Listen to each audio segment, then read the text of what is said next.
veux cultiver, investir ou lancer un projet agricole? Alors laisse-moi te poser une question simple. Sais-tu vraiment ce qu'il y a sous tes pieds? Parce que si tu ignores la nature de ton sol, tu risques de perdre gros, très gros même. Dans cette vidéo, je vais te montrer pourquoi comprendre ton sol est peut-être la clé de ton succès agricole. Et reste bien jusqu'à la fin, je te donnerai un test simple, pratique pour déterminer la nature de ton sol sans aller en laboratoire. Sur ce, c'est your mind.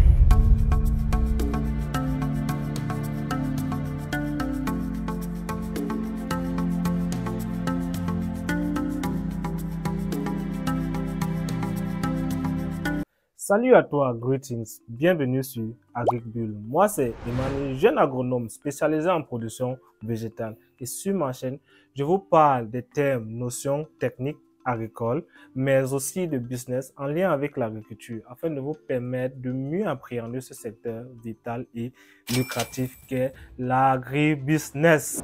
Alors les amis, c'est quoi exactement un sol? Le sol, c'est la couche supérieure de la croûte terrestre, dont la partie visible et fertile sur laquelle reposent nos cultures. Mais un sol n'est pas juste de la terre, c'est le point de rencontre de 4 sphères essentielles. Ces sphères sont la lithosphère, elle correspond aux roches, minéraux et cailloux. Ensuite, on a la biosphère qui comprend tous les êtres vivants, mammifères, insectes, bactéries et racines. La troisième sphère, c'est l'hydrosphère. L'eau présente sur la terre, rivières, lacs, eau souterraine et même la pluie. Enfin, la quatrième sphère, c'est l'atmosphère, l'enveloppe gazeuse de la terre, autrement dit, tous les gaz de l'air. C'est là que la magie opère. C'est ce carrefour qui donne naissance au sol, un milieu vivant, complexe et fondamental. Ne vous laissez pas intimider par ces thèmes, je sème juste le décor et parfois, à force de trop simplifier les choses, on finit par perdre son sens. Bref, revenons. D'où vient le sol? Le sol ne s'est pas formé en un jour. Il a fallu des milliers d'années pour qu'il se crée, par érosion des roches, variation de température, action de l'eau, du vent, des plantes et des micro-organismes. Tout cela a produit ce trésor que nous foulons sans même y penser. Un élément clé, c'est l'humus, la matière organique morte, feuilles, racines, résidus qui s'est transformée avec le temps. Plus un sol contient d'humus, plus il paraît noir. Et cet humus est essentiel pour la fertilité du sol. Il retient l'eau, ce qui permet aux plantes de pousser même sans pluie régulière, car l'eau s'infiltre moins vite. L'humus peut aussi stocker des éléments nutritifs pour les plantes, ainsi te garantir un rendement élevé. Quand on parle d'éléments nutritifs, il s'agit de l'azote, du phosphore, potassium, bore, zinc et bien d'autres. Petite info, il faut environ 200 ans en climat tropical pour former 1 cm de sol fertile. Ça te montre combien c'est précieux. Texture et horizon du sol. Un sol est fait de matière organique comme l'humus, mais aussi des particules minérales, sable, limon et argile. Ces particules viennent des roches qui se sont dégradées avec le temps. On peut les classer par taille et ainsi distinguer 3 grandes textures de sol. Sable, gros grain, limon, taille moyenne, argile, les particules les plus fines. Selon la proportion de ces éléments entre elles, on peut donc définir le type de texture du sol, c'est-à-dire sol sablonneux, limoneux ou argileux. Et en dessous, on observe ce qu'on appelle les horizons du sol. Il y en a généralement 3.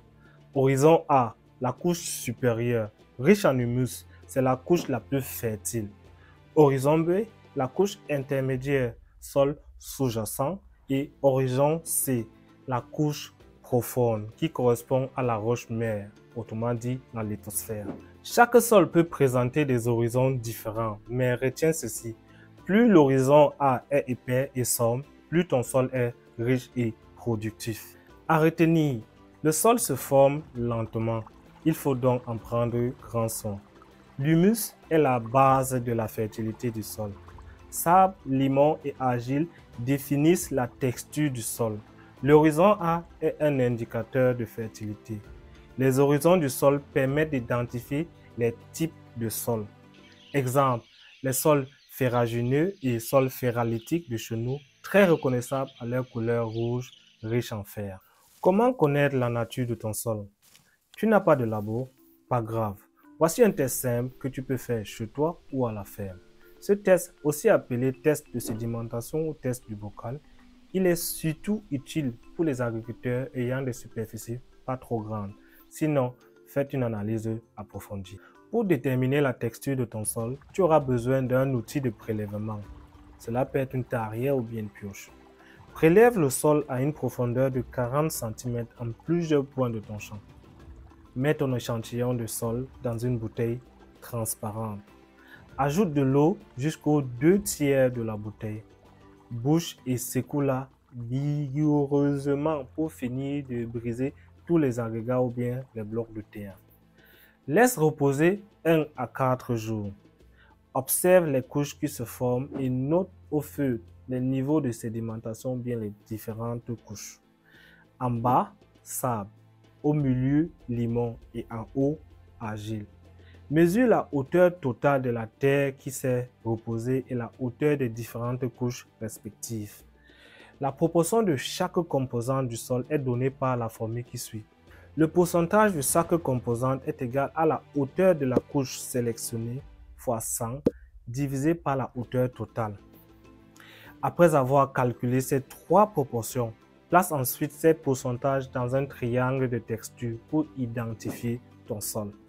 Par exemple, 60% de sable, 20% de limon et 20% d'argile, ton sol est sablo-limoneux. Excellent! Connaître la nature du sol permet de bien choisir les plantes susceptibles d'y plaire et donc qui te garantira un bon rendement. Dans les prochaines vidéos, nous verrons ensemble chaque type de sol et les cultures adaptées pour un meilleur rendement et donc un plus gros chiffre d'affaires. Abonne-toi et active la cloche de notification. C'est avec plaisir que je te lirai dans les commentaires. Et à très bientôt pour une nouvelle vidéo tout aussi palpitante. Merci.